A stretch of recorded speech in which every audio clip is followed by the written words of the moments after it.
Ok amici, tutto è pronto per iniziare a tagliare con il traforo elettrico. Vi voglio far vedere ancora una volta come inserisco io la lama con il mio portalame per facilitarmi il modo di tagliare.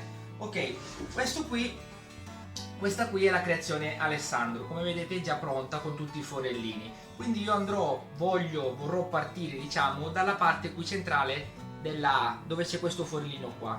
Quindi io andrò a prendere la mia lama omnidirezionale con una parte del mio portalame.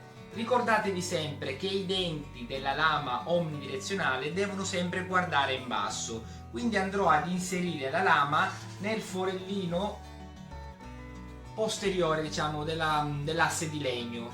Il forellino giusto sarà questo qui. Andiamo a mettere la lama.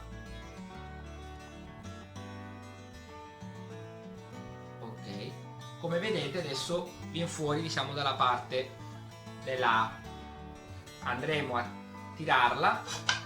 Ok, come state vedendo il sistema è di mettere la lama direttamente sulla creazione da tagliare, dopodiché posizionare tutta la creazione direttamente sul traforo.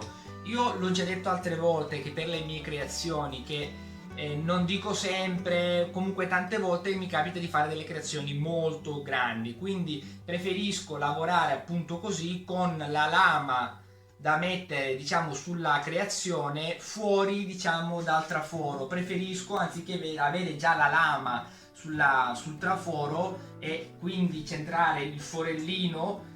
Ragazzi, io preferisco lavorare così perché per le mie creazioni io mi trovo molto meglio. Quindi ragazzi, adesso andremo a mettere appunto la creazione sul piano di lavoro. Ok, adesso vi farò vedere come agganciare l'altro pezzo e quindi sistemare il tutto per iniziare il taglio. A dopo!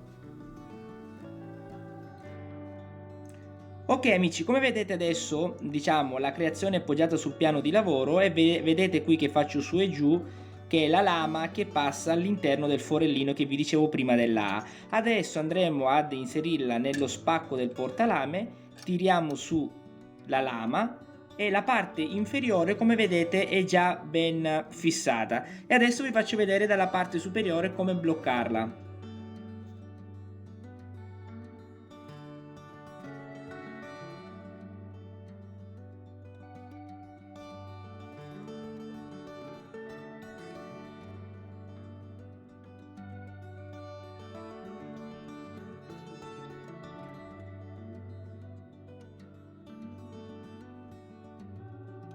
Ok amici, adesso tutto è pronto per bloccare anche la parte superiore. Come vedete qui tra le mie mani c'è la parte superiore della lama che adesso andremo a fissare qui nel braccio superiore del traforo.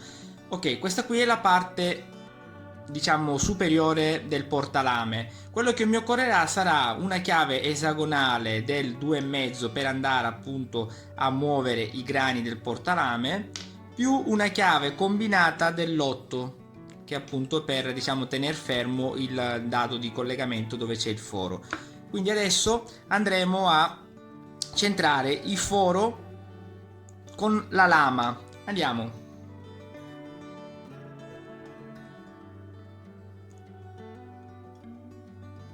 Ok, blocchiamo leggermente con le dita e riusciamo anche a far prendere la parte dritta della lama, perché la lama omnidirezionale, dato che è tutta a spirale, bisogna andarla a bloccare nella parte dritta della lama, perché può anche danneggiarla un pelo se non riesci a bloccare nella parte superiore, però non è una cosa grave. Dopodiché andremo a bloccare una parte con la chiave combinata, come vedete qua, e con l'altra mano, con la chiave quindi esagonale del 2,5, andiamo a tirare il grano per bloccare con forza il grano e quindi bloccare con forza la lama. Ok, dopodiché andremo ad inserire la lama nella parte superiore del portalame, nello spacco che vedete qua. Dopodiché andremo a tirarla con a vostro piacere. Perfetto. andiamo anche a regolare il soffietto e adesso si può iniziare a tagliare. Ok ragazzi, a dopo. Baby, you give me midnight. You whip up my appetite. Don't leave me here high and dry.